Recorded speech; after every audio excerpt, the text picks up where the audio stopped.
Hybridisation क्या होती है, हाइब्रिडाइजेशन का शेप से क्या लिंक है, यानी केमिकल बॉन्डिंग के बेसिक्स हमें आने चाहिए। सबसे पहले ओवरऑल वेटेज को देख लेते हैं कि जेईई मेन में ओवरऑल हमारी ऑर्गेनिक केमिस्ट्री का लगभग 1/3 वेटेज है। हेलो एवरीवन, कैसे हैं आप सब? होपिंग दैट आप सब बहुत बहुत अच्छे हो गए। भाई ऑर्गेनिक केमिस्ट्री आप सभी जानते हैं यार कितनी स्कोरिंग है। यानी अगर जेईई मेन 2026 पहले अटेम्प्ट में आप मचाना चाहते हैं तो ऑर्गेनिक केमिस्ट्री के तो लगभग सारे सवाल आपको ठीक करने होंगे। लेकिन मैं जानता हूँ आप में से काफ़ी स्टूडेंट्स को ऑर्गेनिक के वेरियस एस्पेक्ट्स में दिक्कत आती है। कईयों को ऑर्गेनिक समझने में ही दिक्कत आती है, कईयों के बेसिक्स जो हैं आईपीएससी, जीओसी, आइसोमेरिज्म में दिक्कत आती है, कईयों को रिएजेंट्स में दिक्कत आती है। सर इतने सारे रिएजेंट्स हैं कैसे याद होंगे? मैकेनिज्म इतने सारे लगते हैं सर, इतने सारे मैकेनिज्म्स कैसे याद होंगे यार? कौन-कौन से छोड़ने हैं, कौन-कौन से करने हैं? कौन-सा बेस्ट रिसोर्स रहता है? प्रैक्टिस के लिए क्या होता है? क्या पीवाईक्यू से हो जाएगा या क्या हमें कोई बुक भी करनी चाहिए? एनसीईआरटी हमें करनी चाहिए कि नहीं करनी चाहिए? एनसीईआरटी अभी से करें या बाद में करें, कैसे करें? भाई तुम्हारे सारे सवालों के जवाब आज तुम्हें मिलने वाले हैं, तो बहुत मजा आने वाला है। चलो सीधा शुरू करते हैं बिना टाइम वेस्ट किए। देखो यार, ऑर्गेनिक को समझने के लिए सबसे पहले कुछ बेसिक हमें इनऑर्गेनिक केमिस्ट्री का आना चाहिए। अगर वो आएगा तभी हमें ऑर्गेनिक केमिस्ट्री का फाउंडेशन जो है बेस समझ में आएगा, नहीं तो आएगा नहीं। जैसे कि केमिकल बॉन्डिंग के कुछ टॉपिक्स, जैसे कि हाइब्रिडाइजेशन क्या होती है, हाइब्रिडाइजेशन का शेप से क्या लिंक है, परसेंटेज एस करेक्टर क्या है, इलेक्ट्रॉन नेगेटिविटी का इससे क्या लिंक है, यानी केमिकल बॉन्डिंग के बेसिक्स हमें आने चाहिए। अब इसके बाद ये आता है तो ऑर्गेनिक समझने के आप लायक हो गए। अब इसमें सबसे पहले ओवरऑल वेटेज को देख लेते हैं कि जेईई मेन में ओवरऑल हमारी ऑर्गेनिक केमिस्ट्री का लगभग 1/3 वेटेज है, यानी अराउंड 7 to 8 क्वेश्चन, कभी कभी 9 क्वेश्चंस भी हो जाते हैं। 8 क्वेश्चंस हम मान लेते हैं ऑर्गेनिक केमिस्ट्री से हमारे आने वाले हैं। अब 8 क्वेश्चंस में अप्रोक्सीमेटली आईयूपीएससी जनरल ऑर्गेनिक केमिस्ट्री यानी रेजोनेंस, हाइपर कॉन्जुगेशन, इंडक्टिव, उसके एप्लीकेशंस की बात हम कर रहे हैं, इलेक्ट्रॉनिक डिस्प्लेसमेंट इफेक्ट्स की बात हम कर रहे हैं, उसके अलावा आइसोमेरिज्म, ये जो तीनों पोर्शन की अगर हम बात करें तो इनको मिला के लगभग 2 क्वेश्चन तो आपके फिक्स हैं, पक्का हैं। 3 क्वेश्चन भी हो सकते हैं पर 2 क्वेश्चन तो पक्का आने वाले हैं। सेकंड मेजर पार्ट जो आता है वो आता है reactions and reagents. Reactions and reagents में हमारे हाइड्रोकार्बन भी आ जाते हैं, हेलोजन डेरिवेटिव भी आ जाते हैं, अल्कोहल, फिनॉल, ईथर भी आ जाता है, aldehyde, ketone, carboxylic acid, amines, ये सब भी आ जाता है। यानी रिएक्शन का सारा पार्ट जो क्लास 12th का मेजर हिस्सा है उससे लगभग 4 क्वेश्चन हम एक्सपेक्ट कर सकते हैं। 4 क्वेश्चन तो आ ही जाते हैं जिसमें हर चैप्टर से मोर और लेस एक क्वेश्चन ऑलमोस्ट फिक्स होता है। अब बात आती है एडिशनल चैप्टर्स, यानी कुछ चैप्टर्स ऐसे हैं जो सॉर्ट ऑफ थोड़ा सा इंडिपेंडेंट चैप्टर्स हैं, जैसे बायोमोलिक्यूल्स हो गया हमारा, उसके अलावा हमारा चैप्टर हो गया POC, practical organic chemistry, quantitative analysis भी इसमें इंक्लूडेड है, जो क्लास 11 में जेल्डाल, ड्यूमा मेथड, उसकी सबकी बात कर रहे हैं हम लोग। तो ओवरऑल आपको पिक्चर क्लियर हो गई कि ऑर्गेनिक केमिस्ट्री का हिस्सा कैसा कैसा है, अब सबको कैसे टैकल करना है, इंडिविजुअली हम बात करेंगे। तो पहले मैंने एक बात ऑलरेडी बता दी, केमिकल बॉन्डिंग का बेस सॉर्ट होना चाहिए। अब आईपीएससी, जीओसी, आइसोमेरिज्म के 2 क्वेश्चन को कैसे टैकल करना है। जहां तक सवाल की बात है कि ये 2 क्वेश्चन कहां से आएंगे, तो देखो यार, ये 2 क्वेश्चन वेरिएशन बहुत ज्यादा है, काफी चीजों से आ सकते हैं। जैसे आईपीएससी नेमिंग की अगर बात करें तो कुछ खास पॉइंट्स आपको लगे अलग से भी ना, तो उनको नोट कर लेना, नहीं तो क्या है कि इसमें सब कुछ मेंशन यहाँ पे नहीं है, कुछ मैं आपको डायरेक्टली बताऊंगा। आईपीएससी नेमिंग में ध्यान रखिए कि आईपीएससी नेमिंग के बहुत टफ क्वेश्चन जेईई मेन में नहीं आते। पॉली फंक्शनल कंपाउंड्स में जब क्वेश्चन आते हैं जिसमें एक से ज्यादा फंक्शनल ग्रुप होते हैं, वहां पे बच्चों 2 या 3 मैक्सिमम फंक्शनल ग्रुप आते हैं, इससे ज्यादा फंक्शनल ग्रुप नहीं आते। तो एक तो क्वेश्चन पॉली फंक्शनल कंपाउंड से आता है। पॉली फंक्शनल कंपाउंड्स के अलावा एरोमेटिक कंपाउंड्स की नेमिंग से क्वेश्चन आ सकता है। और तीसरा, एल्कीन एंड एल्काइंस जब ब्लेंड करके एक साथ एल्कीन एल्काइन आते हैं, ये जेईई मेन वालों को बड़ा पसंद है। तो नॉर्मली क्वेश्चन आपको इन 3 वैरायटी के मिलेंगे। अब इस तरह के क्वेश्चन जो है, एक तो आपको प्रीवियस ईयर क्वेश्चंस में मिलेंगे ही मिलेंगे, प्लस एनसीईआरटी लेवल पे आईपीएससी नेमिंग करना है, क्योंकि आईपीएससी नेमिंग बहुत डीप में भी करवाया जा सकता है। स्पायरो, क्यूमुलिन्स और ना जाने किस किस तरह की नेमिंग पॉसिबल है, पर हमें उतना गहराई में नहीं करना। हमें इस तरह की कैपेबिलिटी बनानी है कि हमें भाई जो सीनियरिटी टेबल है वो ठीक से आती हो, एल्कीन एल्काइन में कैसे प्रायोरिटी देनी है वो हमें आती हो, उसके अलावा पॉलीफंक्शनल कंपाउंड्स में प्रायोरिटी देके प्रीफिक्स क्या आएगा, सफिक्स क्या आएगा, ये पता हो। साइक्लिक कंपाउंड्स के बेसिक, जिससे हम एरोमेटिक की नेमिंग भी सीख पाए, ये हमें क्लियर होना चाहिए। और उसके साथ साथ अगर हम कॉमन नेम्स की बात करें, अब डाउट आता है सर चलो ठीक है आईपीएससी नेम हो गया हमारा क्लियर, हम कर लेंगे इसको, क्या हम कॉमन नेम्स को याद कर सकते हैं? देखो, कॉमन नेम्स का मतलब ही ये है कि वो नाम जो काफी कॉमनली यूज होते हो। यानी अगर आप ऑर्गेनिक को काफी डिटेल में करेंगे, ढंग से करेंगे, तो काफी नाम आपको ऑटोमेटिकली याद हो जाएंगे, आपको जबरदस्ती पुश नहीं करना। पता है हमारे माइंड की ना एक टेंडेंसी होती है, इसको जितना पुश किया जाए ना कि भाई तेरे को यही करना है, उतना ये उल्टा रिफ्लेक्स मारता है। यानी आप नेचुरली चीजों को देखो, ऑब्जर्व करो, याद अपने आप हो जाएगा, ऑटोमेटिकली हो जाएगा। ठीक है, उसके अलावा एक मैंने मिनी शॉर्ट भी बना रखा है वीडियो कॉमन नेम्स के लिए, उसका यूज करना, उस वीडियो से आपको बहुत हेल्प मिलेगी। अपार्ट फ्रॉम दैट, तो आईपीएससी नेम की बात अब आ जाती है जीओसी की। जनरल ऑर्गेनिक केमिस्ट्री में सबसे पहले हमें रेजोनेंस क्या होता है, हाइपर कॉन्जुगेशन क्या होता है, इंडक्टिव क्या होता है, इसको अंडरस्टैंड करना होता है। अब इसको अंडरस्टैंड करने के बाद फिर आते हैं इसके एप्लीकेशंस। एप्लीकेशन में हमारा aromaticity, stability of carbocation, stability of free radical, ये सब पार्ट आ जाता है। यानी यहां पे हमें पहले समझना होता है, फिर इसका एप्लीकेशन करना होता है। और इसमें सबसे इंपॉर्टेंट है acidic strength and basic strength. याद रखना, एसिडिक स्ट्रेंथ और बेसिक स्ट्रेंथ, एरोमेटिसिटी, ये पार्ट सबसे हॉटेस्ट रहते हैं ऑलवेज, और इनमें भी सबसे इंपॉर्टेंट बेसिक स्ट्रेंथ है। लेकिन अगेन सारा करना है, क्या पता आपके सेशन में क्या है, हु नोज आपके सेशन में स्टेबिलिटी ऑफ कार्बोकेटाइन या रेडिकल आ जाए, तो इसलिए आपको कुछ भी मिस नहीं करना है।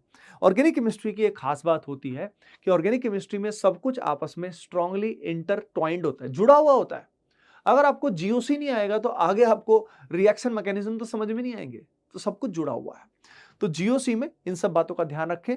अब यहां पे कमांड करने के लिए भाई सबसे अच्छा प्रैक्टिस रिसोर्स हमारे लास्ट 7 ईयर्स के प्रीवियस ईयर क्वेश्चंस तो हैं ही हैं, लेकिन साथ में जो डीपीपीज आपको मिलती है, वो डीपीपीज बहुत अच्छा रिसोर्स होती है एक कंसेप्ट को डेप्थ में समझने के लिए। जैसे मेसोमेरिक, हाइपर कॉन्जुगेशन, इंडक्टिव को डीप में जानने के लिए डीपीपीज हमें करनी बहुत जरूरी होती है। हाँ, अब एक रिसोर्स आपको मैं बता रहा हूं जो आप सभी के लिए हमने कंप्लीटली फ्री किया है, ये है हमारी व्हाट्सएप कम्युनिटी। भाई डिस्क्रिप्शन में इसका लिंक दिया हुआ है, उस कम्युनिटी को आप सभी ज्वाइन कर लेना, और इसके अंदर ऑर्गेनिक केमिस्ट्री की डीपीपीज, कुछ कुछ खास चीजें मैं आपके साथ शेयर करता रहूंगा, तो सभी उसका हिस्सा जरूर बन जाएगा। Link is given in the description. अब बात आती है आइसोमेरिज्म। देखो आइसोमेरिज्म के ना दो हिस्से हैं, एक तो है स्ट्रक्चरल, एक है स्टीरियो। स्ट्रक्चरल से क्वेश्चन डायरेक्टली कम आते हैं, स्ट्रक्चरल बहुत आसान होता है। तो स्ट्रक्चरल में जैसे हमारे पास कुछ बेसिक चीजें होती हैं, जैसे कि पोजीशन आइसोमर, चेन आइसोमर, उसके अलावा हमारे पास फंक्शनल आइसोमर होता है, टोटोमर्स होता है, ये बेसिक्स में कर लेना, बहुत टफ करने की जरूरत इसके अंदर नहीं है। खास तौर पे हमें मॉलिक्यूलर फॉर्मूला बेस्ड क्वेश्चंस करने हैं, हमें ये आना ही चाहिए, इस पे हमें कमांड करना ही है। जैसे कि C4H6 आ जाए, अब इसके कितने स्ट्रक्चर्स बन सकते हैं। फॉर एग्जाम्पल हमारे पास C5H10O आ जाए, कितने स्ट्रक्चर्स इसके बन सकते हैं। C5H9Cl बन जाए, कुछ भी इस तरह के कंपाउंड आ जाए, कैसे बनेंगे, इसका जो वीडियो है वो आपको यूट्यूब पे भी कंप्लीटली फ्री ऑफ कॉस्ट मिल जाएगा।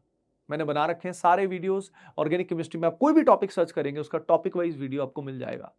तो हाउ टू ड्रॉ स्ट्रक्चर्स वाला वीडियो भी आपको मिल जाएगा, अगर उसमें आपको डर लगता है तो ये जरूर कर लेना स्ट्रक्चर्स में, क्योंकि इसका एप्लीकेशन बहुत जगह आता है, राइट। अब इसके बाद कन्फर्मेशनल आइसोमेरिज्म। जहां तक कन्फर्मेशनल की बात है, तो कन्फर्मेशनल में एंटी और गॉश में ज्यादा स्टेबल कौन होता है, और ऐसे कौन से खास केसेस हैं जब गॉश एंटी से ज्यादा स्टेबल है। तो कन्फर्मेशनल में यही चीजें ज्यादा आती हैं, बहुत डीप में क्वेश्चंस कन्फर्मेशनल में नहीं आते हैं। अपार्ट फ्रॉम दैट जो ज्यादातर क्वेश्चन आते हैं, जो जेईई मेन वालों को ज्यादा पसंद है, एनटीए को पसंद है, वो है स्टीरियो आइसोमेरिज्म, जिसमें ऑप्टिकल आइसोमेरिज्म से रिलेटेड जो क्वेश्चन आते हैं। भाई कायरल सेंटर काउंट कर लो, कितने कायरल सेंटर है, कंपाउंड ओवरऑल कायरल है या नहीं है, ऑप्टिकली एक्टिव है या नहीं है, कितने ऑप्टिकल आइसोमर्स बनेंगे, इस तरह के 4-5 टाइप के क्वेश्चन आते हैं। इनैंशोमर रिलेशन है या डाइस्टोमर रिलेशन है, तो ऑप्टिकल से आने के चांस हाईएस्ट होते हैं। और ज्योमेट्रिकल से नॉर्मली क्वेश्चन जो आता है वो बहुत सिंपल सा आता है कि भाई ज्योमेट्रिकल है, शो करेगा नहीं करेगा, कितने ज्योमेट्रिकल आइसोमर्स बनेंगे, बेसिक लेवल पे आता है। तो ज्योमेट्रिकल आइसोमेरिज्म से नॉर्मली बहुत हाई फाई सवाल नहीं आता है, बाकी आइडियली हमें करना तो सब पड़ता ही है। अब जेईई मेन में तो ये वाला पार्ट कैसे कवर करना है, मान लीजिए आपने बेस बना लिया, अब हम रिएक्शंस की ओर जाते हैं। ठीक है, चले रिएक्शंस की ओर। रिएक्शंस की ओर जब हम जाते हैं, जहां पे रिएक्शन वाला पार्ट शुरू होता है, पहले रिएक्शंस को अंडरस्टैंड कैसे करना है। देखो रिएक्शन को समझने के लिए ना कुछ शब्द बार बार यूज होते हैं, जैसे कि electrophile, nucleophile, solvent, electrophilicity, nucleophilicity. तो सबसे पहले हम लोग भी, हमारे जो कोर्सेज होते हैं, बैचेस होते हैं, उसके अंदर basics of organic chemistry mechanism कराते हैं, जिसके अंदर सॉल्वेंट, न्यूक्लियोफाइल, इलेक्ट्रोफाइल, रिएक्शन कितने तरह की होती है, एडिशन, सब्स्टिट्यूशन, एलिमिनेशन, ये सब पहले बताया जाता है, ताकि स्टूडेंट ऑर्गेनिक रिएक्शंस को समझ तो पाए, देख तो पाए क्या हो रहा है। अब डाउट आता है कि सर क्या हम ऑर्गेनिक को सिर्फ रटना ही पड़ता है या ऑर्गेनिक को हम समझ भी सकते हैं? भाई समझ सकते हो, ढंग के टीचर से पढ़ो और अपना बेस केमिकल बॉन्डिंग वाला ठीक रखो तो काम सॉर्ट हो जाएगा। ऑर्गेनिक केमिस्ट्री के मल्टीपल टीचर्स आपको यूट्यूब पे अच्छे मिल जाएंगे, राइट? आप मेरे वीडियो लेक्चर्स भी देख सकते हैं, ज्यादातर स्टूडेंट्स को वो भी बहुत हेल्पफुल और बहुत पसंद आ जाते हैं। तो ऑर्गेनिक केमिस्ट्री को स्ट्रॉन्ग करना है और रिएक्शंस को अंडरस्टैंड करना है, तो एक वीडियो मैंने बना रखा है, how to understand any organic reaction. उस वीडियो को आप देख सकते हैं, how to understand any organic reaction, जिसमें रिएक्शन में ना जो भी स्टेप्स होते हैं, जैसे रिएक्शन में क्या होता है, मान लीजिए 4 स्टेप हो रहे हैं, तो हमको रटने नहीं है, हमको समझने हैं। हर स्टेप के अंदर गेम है इलेक्ट्रोफाइल एंड न्यूक्लियोफाइल का। एक ऐसी स्पीसी होती है जो इलेक्ट्रॉन रिच होती है और एक ऐसी स्पीसी जो इलेक्ट्रॉन डेफिशिएंट होती है। वो आपस में रिएक्ट करती है, आपस में किस तरह से रिएक्ट करती है वो सब चीजें उसमें मैंने एक्सप्लेन की हुई है। तो you can understand organic chemistry, और मैं आपको बता रहा हूं अगर समझ लोगे ना तभी मजा आएगा। अब बात यह है कि कितने मैकेनिज्म समझ रहे हैं सर? ऑर्गेनिक केमिस्ट्री में तो बहुत सारे रिएजेंट है, बहुत सारे मैकेनिज्म है, हमारे मास्टर तो हर चीज का मैकेनिज्म बताते हैं। तो देखो, मैकेनिज्म वो हर चीज का इसलिए बताते हैं, मैं भी ऑलमोस्ट हर चीज का इसलिए बताता हूं ताकि आपको एक फीलिंग आ जाए कैसे हो रहा है। लेकिन मैकेनिज्म आपको जो फंडामेंटल मैकेनिज्म होते हैं और जो नेम्ड रिएक्शन के कुछ मैकेनिज्म होते हैं वही ध्यान रखने होते हैं। यानी ओवरऑल कुल मिला के अगर बात करें ना तो अराउंड 15 मैकेनिज्म्स हैं, 15 से 20 मैकेनिज्म्स जो आपके दिमाग में बसे होने चाहिए। मैं एग्जांपल बताता हूं, मैं जानता हूं आप जानना चाह रहे होगे कौन से वाले सर। जैसे हाइड्रोकार्बन की बात करें तो हाइड्रोकार्बन में मेनली इलेक्ट्रोफिलिक एडिशन होता है, मार्कोनिकोव एडिशन होता है और एंटी मार्कोनिकोव एडिशन होता है और फ्री रेडिकल सब्स्टिट्यूशन होता है, राइट? तो मार्कोनिकोव, एंटी मार्कोनिकोव और फ्री रेडिकल, इन तीनों के मैकेनिज्म आने चाहिए। हेलोजन डेरिवेटिव की अगर बात करें तो हेलोजन डेरिवेटिव में आपको SN1 आना चाहिए, SN2 आना चाहिए, E1 आना चाहिए, E2 आना चाहिए, ठीक है? इसके बाद अगर हम अल्कोहल, फिनॉल, ईथर की बात करें तो इसके अंदर फिनॉल्स में हमारा एरोमेटिक की किस तरह के इलेक्ट्रोफिलिक एरोमेटिक सब्स्टिट्यूशन कैसे होता है, EAS, वो डिटेल में हमें आना चाहिए, राइट? तो इस तरह के जो फंडामेंटल मैकेनिज्म्स हैं हमारे, जैसे एल्डिहाइड कीटोन की अगर हम बात करें तो न्यूक्लियोफिलिक एडिशन कैसे होता है, रेट ऑफ न्यूक्लियोफिलिक एडिशन कैसे कंपेयर करते हैं। एसिड डेरिवेटिव्स की अगर हम बात करें तो एसिड डेरिवेटिव्स का मैकेनिज्म होता है SNAE, nucleophilic substitution addition elimination, वो कैसे होता है। यानी लगभग ये fundamental mechanisms plus named reaction, जैसे कि एल्डोल का मैकेनिज्म, केनिजारो का मैकेनिज्म, रेमर-टिमन रिएक्शन का मैकेनिज्म, इस तरह की जो नेम्ड रिएक्शन है, कार्बाइल अमाइन रिएक्शन का मैकेनिज्म, ये हमें आना चाहिए। तो टोटल ऐसे कुल मिला के अराउंड 15 मेन रिएक्शंस हैं, 15-20 एट द मैक्स। तो सोचिए बहुत ज्यादा थोड़ी है यार। इसमें अगर खास तौर पे आपको फंडामेंटल 10 मैकेनिज्म्स आ जाते हैं तो आपका काम बन जाता है। Is it clear to you? ठीक है। अब यहां पे अगर हम बात करते हैं तो अब बात आती है रिएजेंट्स को कैसे याद करें। सर इतने सारे रिएजेंट है, कभी तो ऑक्सीडाइजिंग एजेंट, कभी रिड्यूसिंग एजेंट। भाई देखो, एक तो तरीका होता है कि नॉर्मली मैं तो ये करता था कि नोट्स बना लेता था ऑर्गेनिक केमिस्ट्री के, शॉर्ट नोट्स, यानी क्लास नोट्स का भी कंसाइज वर्जन, उनको बार बार रीड करके याद होता है। लेकिन सबसे अच्छा तरीका होता है ऑर्गेनिक केमिस्ट्री में प्रैक्टिस करना। प्रैक्टिस करो, ये बड़ा अच्छा तरीका है, प्रैक्टिस करो। रिएजेंट याद भी ना आए तो नोट्स का रेफरेंस ले लो या एनसीईआरटी का रेफरेंस ले लो और उसको देख के कर लो। धीरे धीरे तेरे को याद रहेगा कि LAH क्या करता है, NaBH4 क्या करता है, PCC क्या करता है, कौन सा रिएजेंट क्या करता है, तेरे को पता लग जाएगा। एक और बात बहुत ध्यान रखने की बात है कि ऑर्गेनिक केमिस्ट्री में बहुत जगह टीचर्स ये कॉमन गलती, तो क्या बोलूं, ऐसा हो जाता है कि बहुत एडिशनल पढ़ा देते हैं उस चक्कर में कि क्या पता क्वेश्चन आ जाए तो, लेकिन उनसे आता नहीं है। ऐसे बहुत सारे रिएजेंट करा दिए जाते हैं अनफॉर्चुनेटली, और कोटा में तो खास तौर पे ऐसा होता है, बहुत बहुत होता है। तो यार वो रिएजेंट्स आपको उनसे दूर रहना है। आपको कैसे पता लगेगा वो कौन से रिएजेंट है जो नहीं आते? PYQs को देख लो भाई, लास्ट 7 साल में जो नहीं आया तो अब तुम्हारे टाइम में चमत्कार नहीं होने वाला। समझ रहे हो क्या? तो लास्ट 7 ईयर्स के पेपर देख लो, काम आपको दिख जाएगा कि कौन से रिएजेंट आते हैं, कौन से नहीं आते। तो रिएजेंट्स का काम सॉर्ट हो जाता है जब हम ऑर्गेनिक के डिफरेंट तरह के सवाल सॉल्व करते हैं। ओके। एक और बहुत अच्छा तरीका है ऑर्गेनिक केमिस्ट्री में रिएजेंट्स, मैकेनिज्म, इन सबको फील करने का, वो है ऑर्गेनिक कन्वर्जन्स करना। ये आपको बोर्ड एग्जाम में भी हेल्प करेगी। इसमें मैंने एक वीडियो अगेन बना रखा है, how to understand any organic conversion. तो ऑर्गेनिक कन्वर्जन का वीडियो आप मेरा देख लेना, उसके थ्रू भी हमारे अंदर बहुत अच्छी एबिलिटी क्रिएट होती है ऑर्गेनिक केमिस्ट्री को मेमोराइज करने की, याद रखने की, right? That's a great way to understand the organic chemistry and revise it in a most beautiful manner possible. Now the next important thing, additional chapters का क्या भाई? अब ये चैप्टर्स ऐसे हैं जिनका मेहनत बहुत लगती है, इन चैप्टर्स में, बड़े बड़े चैप्टर्स हैं। पीओसी में भी बड़ा टाइम लगता है, जैसे टेस्ट होते हैं ना बहुत सारे, प्रैक्टिकल ऑर्गेनिक केमिस्ट्री के बहुत सारे टेस्ट होते हैं, और उन टेस्ट के अलावा हमारा क्वांटिटेटिव वाला पार्ट भी होता है, न्यूमेरिकल वाला पार्ट भी होता है, plus biomolecules is a big chapter. तो इनको करने का भी सबसे अच्छा तरीका यही है कि पहले प्रीवियस ईयर पेपर्स को एनालाइज करो। खासतौर पे पीओसी और क्वांटिटेटिव में ज्यादातर क्वेश्चन सिमिलर आते हैं, रिपीट होते हैं। तो पीओसी और क्वांटिटेटिव में अगेन पीवाईक्यूज को पहले एनालाइज करो, उसके बेसिस पे आप चैप्टर को अप्रोच करो। Same with biomolecules, right. और बायोमोलिक्यूल्स में भी जो कार्बोहाइड्रेट, अमीनो एसिड, सब कुछ हमें समझ में आ जाता है, लेकिन अगेन पहले से कवर करना होता है। याद रखना, ये चैप्टर्स लास्ट में एकदम से नहीं होते, लास्ट में चैप्टर्स बहुत भारी लगते हैं, तो अभी से हो सके तो कर लो। खास तौर पे पीओसी क्वांटिटेटिव पहले कर लेना, बाद में आपसे नहीं हो पाएगा, ठीक है। अब बात आ जाती है कि भाई रिसोर्सेज कौन से बेस्ट है, क्या क्या हमें करना है ऑर्गेनिक केमिस्ट्री में, कहां से करें, कैसे करें। तो यार देखो, एक तो क्लास के नोट्स, क्लास में जब ढंग से पढ़ाया जाता है, जो नोट्स बनवाए जाते हैं, मैं तो उसी से रिवीजन करता था, बेस्ट तो मेरे लिए वही होते थे। अपार्ट फ्रॉम दैट, प्रैक्टिस के लिए प्रीवियस ईयर क्वेश्चंस बहुत अच्छे होते हैं, उससे अच्छा कुछ नहीं होता है। अपार्ट फ्रॉम दैट, प्रैक्टिस में पीवाईक्यू कर लिया, साथ में डीपीपी बना लो, बहुत है। लेकिन आज के टाइम में पूरा मॉड्यूल करना, पूरी शीट करने का समय हमारे पास प्रैक्टिकली नहीं है। तो अगर हमें प्रायोरिटी देनी है तो पीवाईक्यूज की प्रायोरिटी ज्यादा है। पहली प्रायोरिटी नोट्स की, सेकंड प्रायोरिटी डीपीपी की, और थर्ड प्रायोरिटी पीवाईक्यू। डीपीपी इसलिए बोला क्योंकि डीपीपी के बिना हमारे कंसेप्ट डेप्थ में बनते नहीं है, तो हम पीवाईक्यू सॉल्व ही नहीं कर पाएंगे। अगर डायरेक्ट सॉल्व हो जाए तो भैया ऐसे चमत्कारी टीचर आपके हैं, या आप खुद डायरेक्टली पीवाईक्यू सॉल्व कर पाते तो बहुत ही अच्छा, बेस्ट है। साथ साथ में बात आती है रेफरेंस बुक का क्या रोल है। बहुत सारी बुक्स होती है ना, तो यार पीवाई ब्रूस मुझे पर्सनली बहुत अच्छी लगती है, बहुत बढ़िया से ऑर्गेनिक की फील दी हुई है। आप अगर मेरे लेक्चर्स के साथ साथ पीवाई ब्रूस को देखेंगे तो आपको बहुत मजा आएगा, समझ में आएगी, फील आएगी कि यार क्या है ऑर्गेनिक केमिस्ट्री।